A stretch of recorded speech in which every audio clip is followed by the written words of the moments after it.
Good morning student. ਮੈਂ Monika Mehta, science mister GSS ਲੋਗੜ। ਅੱਜ ਤੁਹਾਨੂੰ NTSC ਦਾ lecture number 1 NTSC set paper 1 ਦੀ ਤਿਆਰੀ ਕਰਾ ਰਹੇ ਹਾਂ, ਜਿਸ 'ਚ 9th ਔਰ 10th ਕਲਾਸ ਦੋਨਾਂ ਦੀ ਸਾਇੰਸ ਹੈਗੀ ਹੈ।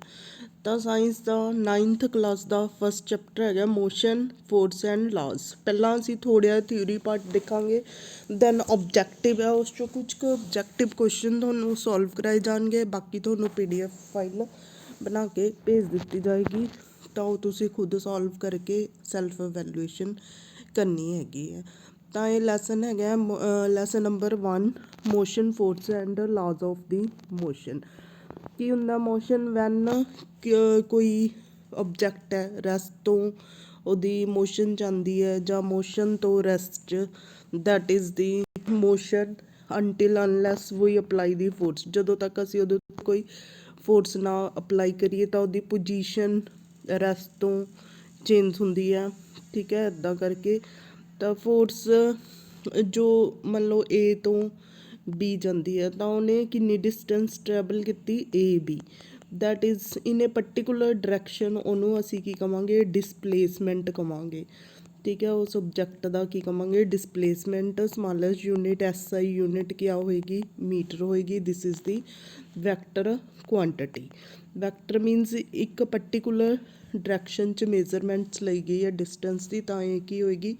ਮੀਟਰ 'ਚ। ਯੂਨੀਫਾਰਮ ਮੋਸ਼ਨ, ਇਕੁਅਲ ਇੰਟਰਵਲ 'ਚ ਇਕੁਅਲ ਡਿਸਟੈਂਸ, ਠੀਕ ਹੈ, ਇਕੁਅਲ ਡਿਸਟੈਂਸ ਟਰੈਵਲ ਕੀਤੀ ਹੈ। ਲਾਈਕ ਕਲੋਕ ਦੇ ਵਿੱਚ ਜੋ ਸੂਈਆਂ ਹੁੰਦੀਆਂ ਉਹ ਬਰਾਬਰ ਦੇ ਸਮੇਂ ਦੇ ਵਿੱਚ ਬਰਾਬਰ ਦੂਰੀ ਤੈਅ ਕਰਦੀਆਂ। ਨੋਨ ਯੂਨੀਫਾਰਮ ਮੋਸ਼ਨ, ਅਨਇਕੁਅਲ ਟਾਈਮ ਦੇ ਵਿੱਚ ਅਨਇਕੁਅਲ ਡਿਸਟੈਂਸ ਟਰੈਵਲ ਕਰੇ, ਉਹਨੂੰ ਨੋਨ ਯੂਨੀਫਾਰਮ ਮੋਸ਼ਨ ਕਹਿੰਦੇ ਆ। Then speed, distance upon time, smallest unit metre upon second, ਤਾਂ ਇਹਦੀਆਂ ਯੂਨਿਟਸ ਕੀ ਆ ਜਾਣਗੀਆਂ? Metre per second. ਸਪੀਡ ਵੀ ਯੂਨੀਫਾਰਮ ਹੋ ਸਕਦੀ ਹੈ। ਐਵਰੇਜ ਸਪੀਡ ਅਸੀਂ ਕਿਵੇਂ ਕੱਢਾਂਗੇ? Total speed, average total distance, ਜਾਂ ਇੱਦਾਂ ਟੋਟਲ, ਠੀਕ ਹੈ, ਇੱਦਾਂ ਵੀ ਐਵਰੇਜ ਕੱਢ ਸਕਦੇ ਹਾਂ। Total distance upon total time, that is also the average speed. ਫਿਰ ਵੈਲੋਸਿਟੀ ਐਂਡ ਸਪੀਡ 'ਚ ਕੀ ਫਰਕ ਹੈ? This is the vector quantity. ਇਹਦੇ ਵਿੱਚ ਡਿਸਪਲੇਸਮੈਂਟ ਲੈਂਦੇ ਇਨ ਪਰਟੀਕੂਲਰ ਡਾਇਰੈਕਸ਼ਨ, ਯੂਨਿਟ ਹੋਈਓ ਹੋਣਗੀਆਂ metre per second. Then acceleration, acceleration change of velocity, change of velocity with respect to time, that is known as acceleration। it ਵੀ positive ਤਾਂ acceleration, negative ਹੋਏਗਾ ਤਾਂ ਉਹਨੂੰ ਡੀਐਕਸਲਰੇਸ਼ਨ ਕਹਿੰਦੇ ਹੈਗੇ ਆ।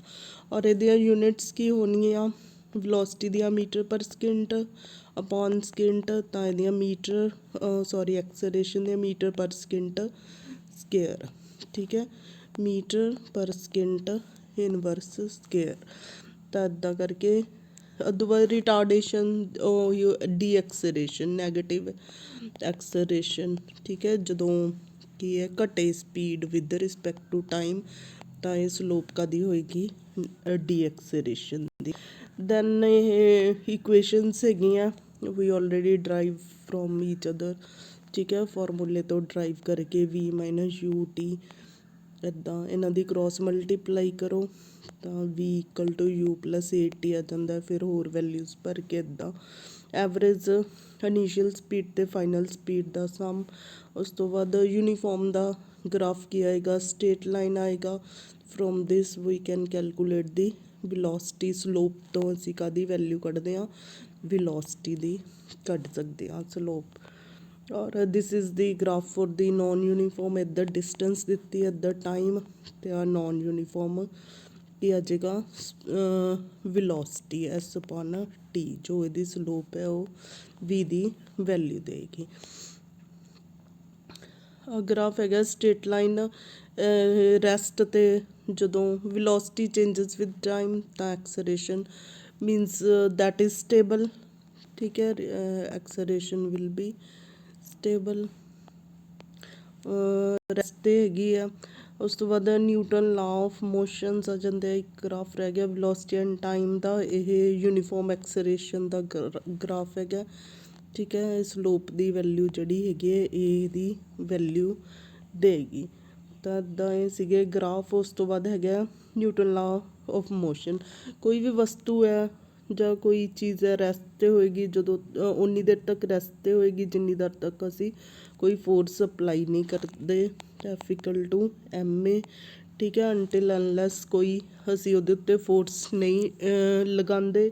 ਇਟ ਡਿਪੈਂਡਸ ਅਪੋਨ ਦੀ ਅਨਰਸ਼ੀਆ। ਅਨਰਸ਼ੀਆ ਕੀ ਹੁੰਦਾ? ਮੋਮੈਂਟਮ। ਜਿੰਨਾ ਮਾਸ ਜ਼ਿਆਦਾ ਹੋਏਗਾ ਉਨਾ ਇਨਰਸ਼ੀਆ ਕਿਆ ਹੋਏਗਾ? ਜ਼ਿਆਦਾ ਹੋਏਗਾ। ਮੀਨਸ ਉਨੀ ਫੋਰਸ ਜ਼ਿਆਦਾ ਲਗਾਉਣੀ ਪਏਗੀ।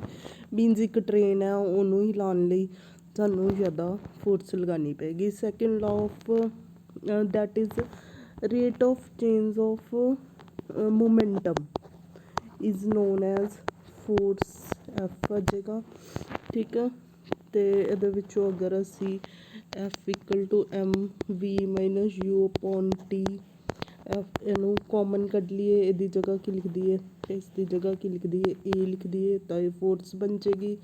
1 ਕਿਲੋ ਤੇ 1 metre per second square acceleration ਲੱਗ ਰਿਹਾ ਹੋਵੇ ਤਾਂ ਉਹ ਕੀ ਹੈ? 1 ਨਿਊਟਨ ਫੋਰਸ ਹੋਏਗੀ। Third law of motion equal and opposite will, ਠੀਕ ਹੈ। ਜਿੰਨੀ ਇੱਕ ਚੀਜ਼ 'ਤੇ ਐਕਸ਼ਨ ਹੁੰਦਾ ਓਨਾ ਹੀ ਦੂਸਰਾ 'ਤੇ ਰਿਐਕਸ਼ਨ ਹੋਏਗੀ। ਕੰਜ਼ਰਵੇਸ਼ਨ ਆਫ ਮੋਮੈਂਟਮ ਇਹ ਕੀ ਹੈ? Initial momentum before collision and after collision will be same. We already done, this is the only repetition, ਠੀਕ ਹੈ।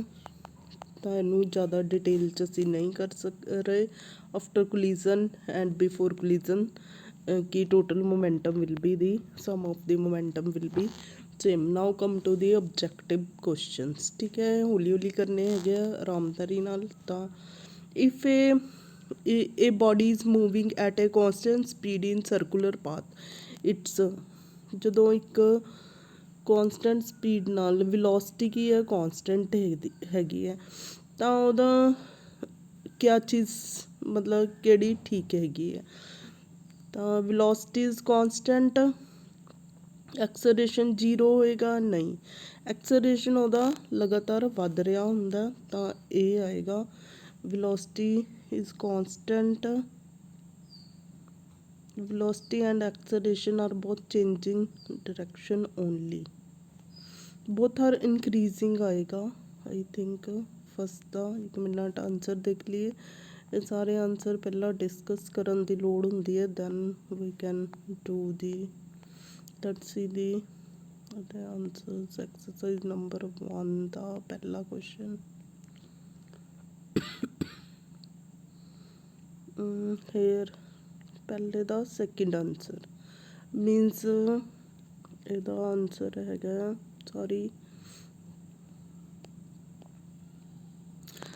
ਮੀਨ ਸਰਕੂਲਰ ਮੋਸ਼ਨ 'ਚ ਹੈ ਤਾਂ ਉਸ ਟਾਈਮ ਇਹਦੀ ਵੈਲੋਸਿਟੀ ਵੀ ਚੇਂਜ ਹੋ ਰਹੀ ਹੈ, ਡਾਇਰੈਕਸ਼ਨ ਅਤੇ ਐਕਸਲਰੇਸ਼ਨ ਦੀ ਵੀ ਹਰ ਪੁਆਇੰਟ 'ਤੇ ਦੀ ਡਾਇਰੈਕਸ਼ਨ ਕਿਆ ਹੈ?